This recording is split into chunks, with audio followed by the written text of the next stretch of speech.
Jeannette habite rue Louise Michel, mais elle ne s'est jamais sentie très concernée par les révolutions.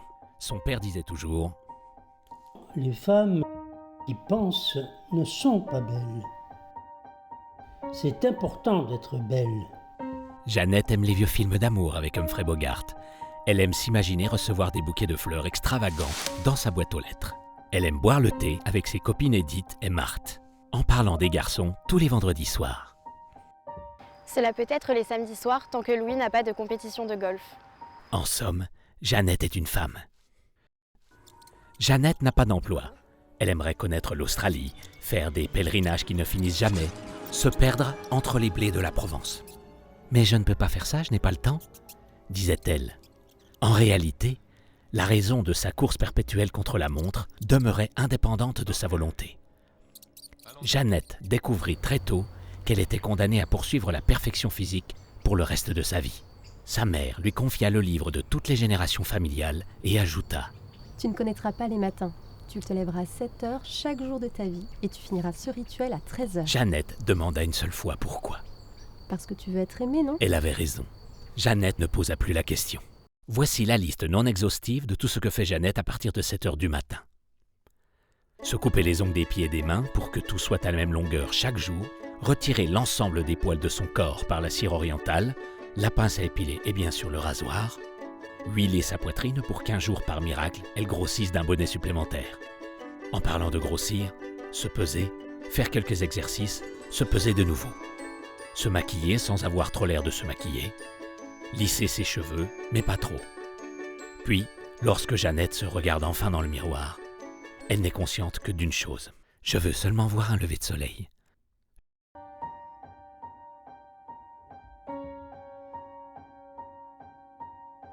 Cette nuit du 18 mai, à défaut de pouvoir dormir, Jeannette eut une idée.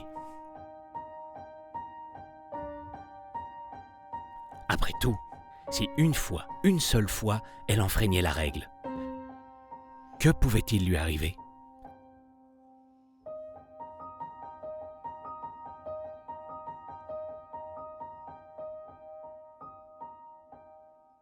Sans savoir où elle allait, elle partit en quête du lever de soleil.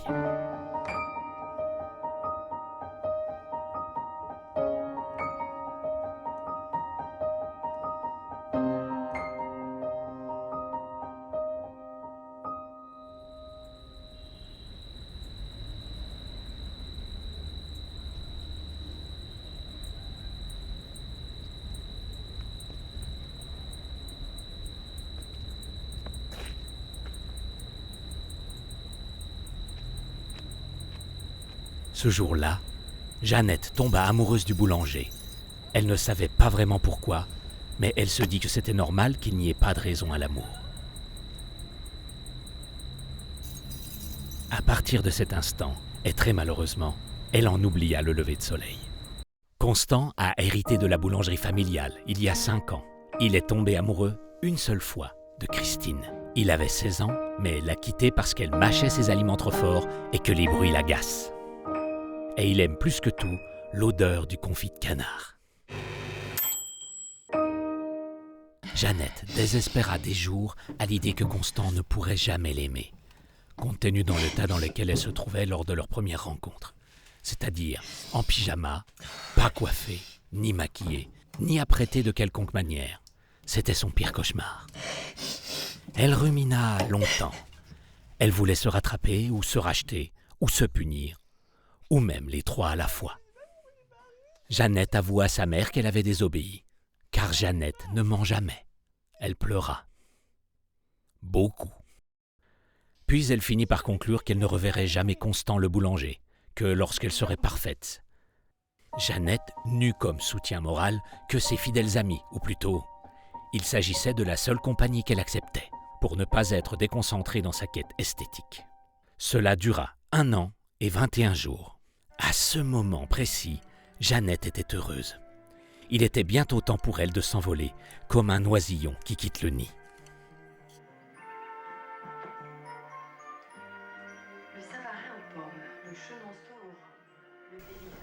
J'espère qu'il te gardera un peu en raison. Samedi ? Mais t'es très bien. Pourquoi pas demain ? Nous étions lundi. Pas possible, j'ai un énorme bouton sur le menton. Et toi, toujours seule, ad vitam aeternam? Edith se mit à pleurer instantanément. Elle espérait toujours que sa vie ne se résume pas à faire du crochet en attendant qu'un prince vienne la sauver. Écoute Edith, si tu pleures, personne ne te prendra jamais au sérieux. Tu devrais commencer à prendre soin de toi et fréquenter des hommes. Parfois, j'ai l'impression d'être une grande courgette qui prend toute la place. Et les courgettes, c'est très laid. Et c'est même pas appétissant. Il faut que j'arrête de pleurer, mais essayer d'arrêter m'en donne encore plus envie. Est-ce que c'est normal? Un long silence se fit entendre. Peut-être était-ce la première fois que Jeannette réfléchissait vraiment. Tiens, c'est de la crème pour tes rides là, ici. On dirait pas, mais il faut s'y prendre tôt. Excuse-moi pour tout à l'heure. Je crois que je deviens hystérique. Enfin, tu ne vois pas dans toute cette pression quand même. Jeannette avait de la peine pour son amie, mais elle ne pensait qu'à une chose. « N'oubliez pas mon petit mot !» Dès que ses amis furent partis, elle ouvrit son journal intime et inscrivit en lettres roses « 9 juillet ». J'ai peur de ne plus aimer l'amour, comme Edith. Je crois qu'elle est un peu fanée. Note à moi-même, moins pleurer, maximum, 1 fois par mois.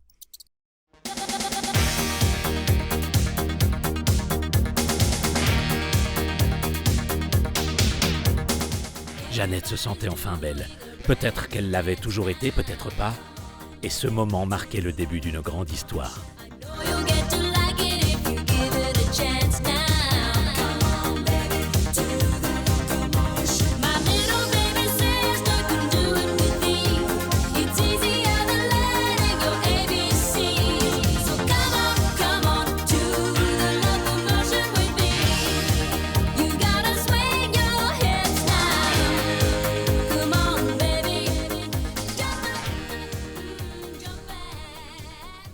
Bonsoir. On se connaît? C'est vous le papier?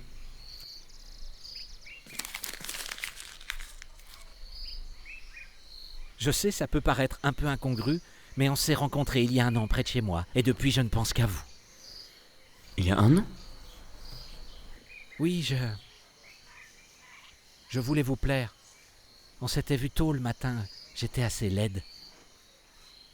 Mais je ne me rappelle même pas de vous. Vous dites que vous pensez à moi depuis 1 an? Je suis vraiment désolé, mais ça n'en valait pas la peine. J'ai bien peur d'avoir d'autres projets. Mais, attendez. Pourquoi vous ne vous intéressez pas à moi?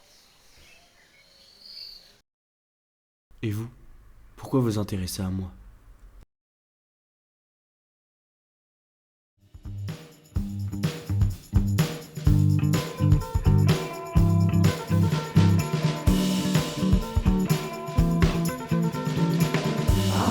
Long drive on the west coast. I'll bleach my hair and I'll pretend to be somebody else. 16 cold up, trying to find my way home. I'll build a calm down the street for an hospital.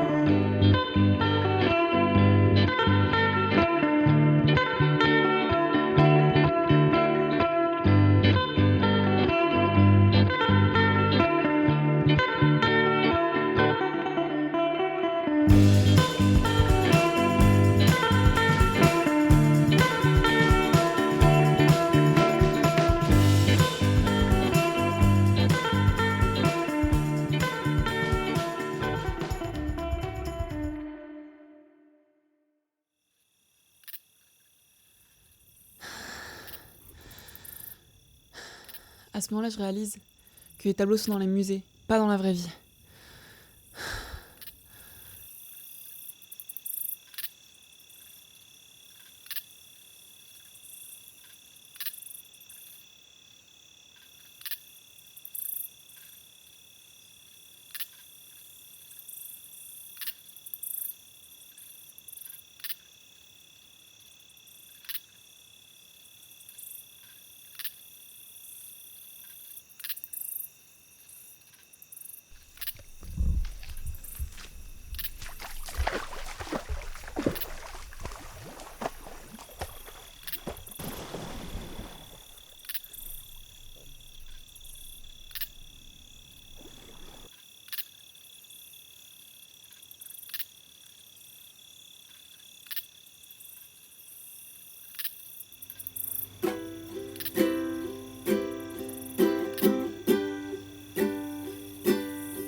love.